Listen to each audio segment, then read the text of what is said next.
بسم الله الرحمن الرحيم. اعوذ باللہ من الشیطان الرجیم بسم اللہ الرحمن الرحیم. زہرائے مرضیہ سیدہ کونین ام الائمہ حضرت زہرا سلام اللہ علیہا کی ذات گرامی انسانوں کی ہدایت کے لیے، انسانوں کی سعادت کے لیے ایک بہترین نمونۂ عمل ہے. تو زندگی کے مختلف پہلو کے بارے میں ہم گفتگو کرتے ہوئے زہرائے مرضیہ کی زندگی کا ایک نمایاں اور بہت ہی واضح و آشکار پہلو جو ہمارے لیے مرد و زن کی ہدایت کے لیے، سعادت کے لیے، نجات کے لیے نمونۂ عمل بن سکتا ہے، وہ عفت و حیا کا پہلو ہے. زہرائے مرضیہ سراسر عفت، سراسر حیا، سراسر عفت و عصمت کا نام ہے. خدا حضرت زہرا سے جب سوال ہوا بہترین عورت کی خصوصیت کیا ہے، تو ارشاد فرماتی ہے الا یرین الرجال ولا یراہن الرجال.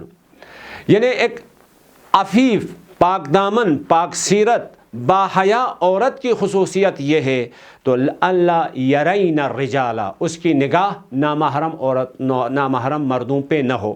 ولا یراہن الرجال، نامحرم مردوں کی نگاہ اس پر نہ ہو.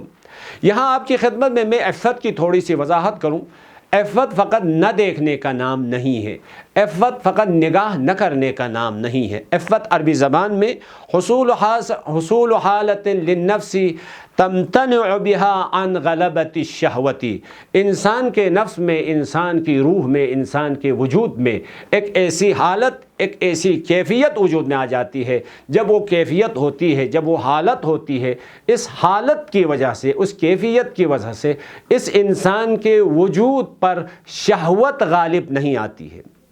یعنی بس شہوت غالب نہ کرنے کی، شہوت کو غالب نہ ہونے دینے کی جو حالت ہوتی ہے، جو کیفیت ہوتی ہے، اس کیفیت کو عفت کہتے ہیں. لہٰذا عفت فقط نگاہ میں نہیں ہوتی ہے بلکہ کلام میں بھی عفت ہوتی ہے، رفتار میں بھی عفت ہوتی ہے، نگاہ میں بھی عفت ہوتی ہے، رہن سہن میں بھی عفت ہوتی ہے. یعنی آپ کا کلام اس طرح سے ہو کہ اس کلام کی وجہ سے شہوت اور خواہشات، غرائز نفسانی انسان پر غالب نہ آئے.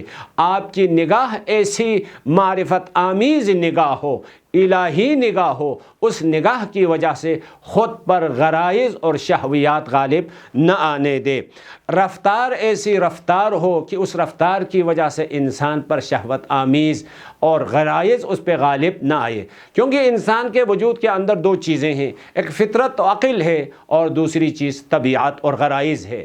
اگر انسان عفیف نہیں ہوگا، عفت کی حالت اس کے نفس میں نہیں ہوگی، عفت کی کیفیت اور خصوصیت اس کے وجود میں نہیں ہوگی، تو عقل و فطرت پر اس کی طبیعت غالب آ جائے گی، اس کے غرائز غالب آ جائیں گے. جب اس کے وجود پر، اس کے جسم پر، اس کی روح پر، اس کے نفس پر جب طبیعت غالب آ جاتی ہے، غرائز وجود میں غالب آ جاتے ہیں، شہویات غالب آ جاتی ہے، تو انسان انسانیت کے مرتبے سے گر کر حیوانی زندگی بسر کرتا ہے. لہٰذا حضرت زہرا سلام اللہ علیہا کی زندگی سراسر عفیف زندگی ہے، سراسر پاک و پاکیزہ زندگی ہے، سراسر عصمت سے معطر زندگی ہے. زہرائے مرضیہ کی زندگی تمام انسانوں کے لیے عفت کے اعتبار سے، پاک دامنی کے اعتبار سے، عصمت کے اعتبار سے، پاکیزگی کے اعتبار سے نمونۂ عمل ہے. زہرائے مرضیہ عرب کے اس معاشرے میں کس طرح سے پاکیزگی کے ساتھ، کس طرح سے عصمت کے ساتھ، کس طرح سے عفت کے ساتھ زندگی بسر کی ہے، اسی طرح سے اگر زہرائے مرضیہ کی زندگی کو ہمارے لیے نمونۂ عمل قرار دیں تو ہم بھی عفیفانہ زندگی بسر کر سکیں گے.